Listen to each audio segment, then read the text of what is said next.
Welcome to option trick achievers. இன்னைக்கு date பார்த்தீங்கன்னா 4/3/2022. இப்போ என்ன பார்க்க போகிறோம்னா pre market analyse about Nifty and bank Nifty. சரிங்களா? இப்போ நம்ம இன்டர்நேஷ்னல் மார்க்கெட் ஃபஸ்ட்டு பார்த்துடலாம். நம்மளுக்கு சிங்கப்பூர் நிஃப்டி காலையில் ஓப்பன் ஆகிடுச்சு. நம்மளுக்கு பார்த்தீங்கன்னா நல்லா இறங்கியிருக்கு. சரிங்களா? கேப் டவுன் ஆகிருக்கு. அதுக்கப்புறம் பார்த்தீங்கன்னா பேங்க் நிஃப்டி நேற்று க்ளோஸ் இந்தியன் மார்க்கெட் 400 பாயிண்ட் இறங்கி க்ளோஸ் ஆகிருக்கு. அதுக்கு டவ் ஜோன்ஸும் பார்த்தீங்கன்னா கிட்டத்தட்ட 300 பாயிண்ட் கிட்ட இறங்கியிருக்கு இன்னைக்கு. நாஸ்டாக் 130 பாயிண்ட்டு, நிக்கி 500 பாயிண்ட்டு. சைனா மார்க்கெட் பார்த்தீங்கன்னா 220. அதாவது நம்மளுக்கு அமெரிக்கன் மார்க்கெட்டும் சரி, எல்லா மார்க்கெட்டும் பார்த்தீங்கன்னா ஜப்பான் அண்டு சைனா எல்லா மார்க்கெட்டுமே பார்த்தீங்கன்னா கேப் டவுன் ஆகிருக்கு. ஆனால் இன்னைக்கு பார்த்து ட்ரேட் பண்ணுங்க. நம்ம மார்க்கெட்டும் ரொம்ப கேப் டவுன் ஆகும். சரிங்களா?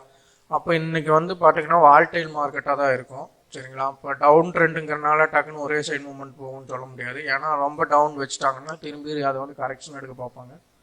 அப்படிங்கும்போது மார்க்கெட் வால்டைலாக தான் இருக்கும். சரிங்களா? அதே மாதிரி நம்மளுக்கு அப்போ இன்டர்நேஷ்னல் மார்க்கெட்னு டவுன் ட்ரெண்டுன்னு கன்சிடர் பண்ணிக்கலாம். அதுக்கு அடுத்தது பார்த்தீங்கன்னா நம்ம MT4 சார்ட்டை பேஸ் பண்ணி ட்ரெண்டு. இப்போ மந்த்லி அண்ட் வீக்லி பார்த்தீங்கன்னா Nifty and bank Nifty sell trend வந்துருச்சு. அதனால் டவுன் ட்ரெண்டு தான். சரிங்களா? நம்ம டெலிகிராமில் பார்த்தீங்கன்னா நான் 915 920 அந்த மாதிரி ரேஞ்சில் பார்த்தீங்கன்னா உங்களுக்கு ஃப்ரெஷ்ஷாக ரேஞ்சு கொடுத்துருவேன். அதில் ஜாயின் பண்ணுறவங்களுக்கு பார்த்தீங்கன்னா அந்த ரேஞ்ச் யூஸ் பண்ணி நீங்கள் ட்ரேட் பண்ணிக்கலாம்.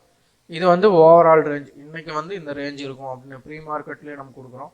சரிங்களா? இப்போ நிஃப்டிக்கு பார்த்தீங்கன்னா 18,800 18,200 வரைக்கும் இருக்கும். இதுதான் பார்த்தீங்கன்னா சப்போர்ட் ரெசிஸ்டன்ஸாக ஆக்ட் ஆகும்போது பேங்க் நிஃப்டியில் 35,600 34,200 இந்த ரேஞ்சுக்குள்ளே தான் நம்மளுக்கு ஆக்டிவ் வரும்.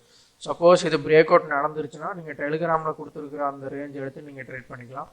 சரிங்களா? இதுதான் கான்செப்ட்டு. இப்போ நம்ம சார்ட்டில் பார்க்கலாம் என்ன நடந்திருக்குன்ட்டு.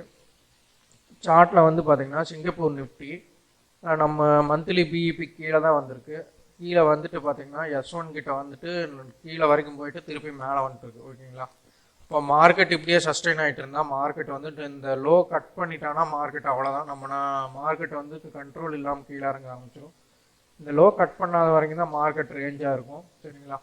அதே மாதிரி பேங்க் நிஃப்டி பார்ப்போம். பேங்க் நிஃப்டி அதே தான். இப்போ நம்மளுக்கு பேங்க் நிஃப்டி மந்த்லி பிஇபி கீழே க்ளோஸ் ஆகிருக்கு. நம்மளுக்கு இந்த S1 S2 கீழே கட் ஆயிடுச்சுன்னா மார்க்கெட் அவ்வளோதான். அதுக்கப்புறம் டவுன் ட்ரெண்ட் ஃபார்ம் ஆயிடும்.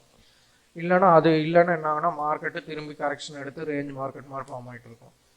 இப்போ நம்ம வீக்லியில் பொறுத்த வரைக்கும் நம்மளுக்கு என்ன ஆச்சுன்னா நம்மளுக்கு வீக்லியில் பிஇபி கீழே க்ளோஸ் ஆயிடுச்சு. அப்படிங்கும்போது நம்மளுக்கு செல் ட்ரெண்டு தான். இப்போ மந்த்லிலையும் பார்த்தீங்கன்னா நிஃப்டியும் பார்த்தீங்கன்னா நம்மளுக்கு செல் ட்ரெண்டு, பேங்க் நிஃப்டியும் பார்த்தீங்கன்னா பிஇபி கீழே க்ளோஸ் ஆனாலும் இதுவும் செல் ட்ரெண்டு. பேங்க் நிஃப்டி வீக்லிலையும் பார்த்தீங்கன்னா நம்மளுக்கு கீழே தான் க்ளோஸ் ஆயிருக்கு. அப்படிங்கும்போது இதுவும் பார்த்தீங்கன்னா செல் ட்ரெண்டு கன்ஃபார்ம் பண்ணிட்டாங்க. அதுக்கப்புறம் பார்த்தீங்கன்னா இதில் நிஃப்டியில் பார்த்தீங்கன்னா நேற்று செல் ட்ரெண்ட் கன்ஃபார்ம் பண்ணிட்டாங்க. சரிங்களா? அப்படிங்கும்போது ஓவரால் ட்ரெண்டு செல் ட்ரெண்டு தான். நம்மளுக்கு இன்றைக்கி ரேஞ்ச் பேங்க் நிஃப்டியில் மட்டும்தான் நான் லெவல்ஸ் அண்டு அந்த ஸ்ட்ரைக் ப்ரைஸ் எல்லாம் ப்ரொவைட் பண்ணிட்டுருக்கேன் டெலிகிராமில். Call strike price, put strike price, அதுக்கப்புறம் பார்த்தீங்கன்னா அது என்ன ஆக்டிவாக இல்லையா அந்த மாதிரி இப்போ ரிப்போர்ட்டும் கொடுத்துருவேன். அது ரெகுலராக டெலிகிராமில் நீங்கள் ஜாயின் பண்ணிட்டீங்கன்னா அது பார்த்துக்கலாம்.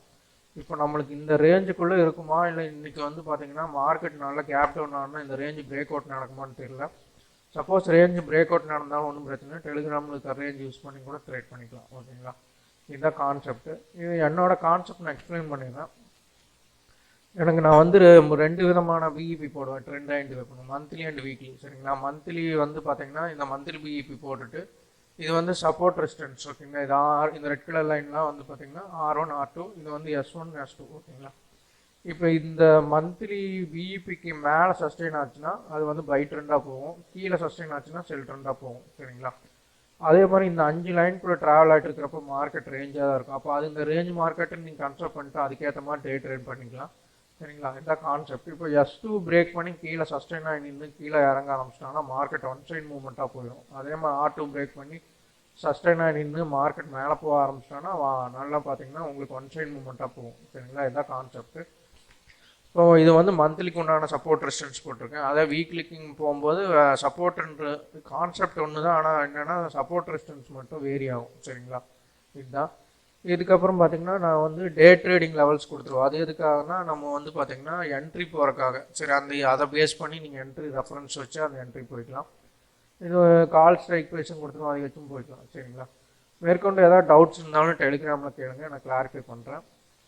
அதே மாதிரி வந்து பார்த்தீங்கன்னா இந்த ரேஞ்ச் எப்படி கண்டுபிடிக்கிறது அப்படிங்கிறது உங்களுக்கு ஏதாவது கற்றுக்கணும்னு ஆசை இருந்தால் நான் கிளாஸ் எடுத்துகிட்டு இருக்கேன். அந்த கிளாஸ் பற்றி டீட்டெயில் வேணுனாலும் அது வந்து பெய்டு கிளாஸ் தான். நீங்கள் அது டீட்டெயில்ஸ் வேணுன்னா டெலிகிராமில் மெசேஜ் பண்ணுங்கள், உங்களுக்கு நான் அந்த டீட்டெயில்ஸ் ப்ரொவைட் பண்ணி இன்ட்ரெஸ்ட்டாக இருந்தால் ஜாயின் பண்ணிக்கோங்க. மேற்கொண்டு ஏதாவது டவுட்ஸ் இருந்தாலும் டெலிகிராமில் கேளுங்க, நான் கிளாரிஃபை பண்ணுறேன். அதே மாதிரி வந்து பார்த்தீங்கன்னா யூடியூப் சேனலை சப்போர்ட் பண்ணுங்கள், லைக் பண்ணுங்கள், ஷேர் பண்ணுங்கள், சப்ஸ்கிரைப் பண்ணுங்கள். தேங்க்யூ.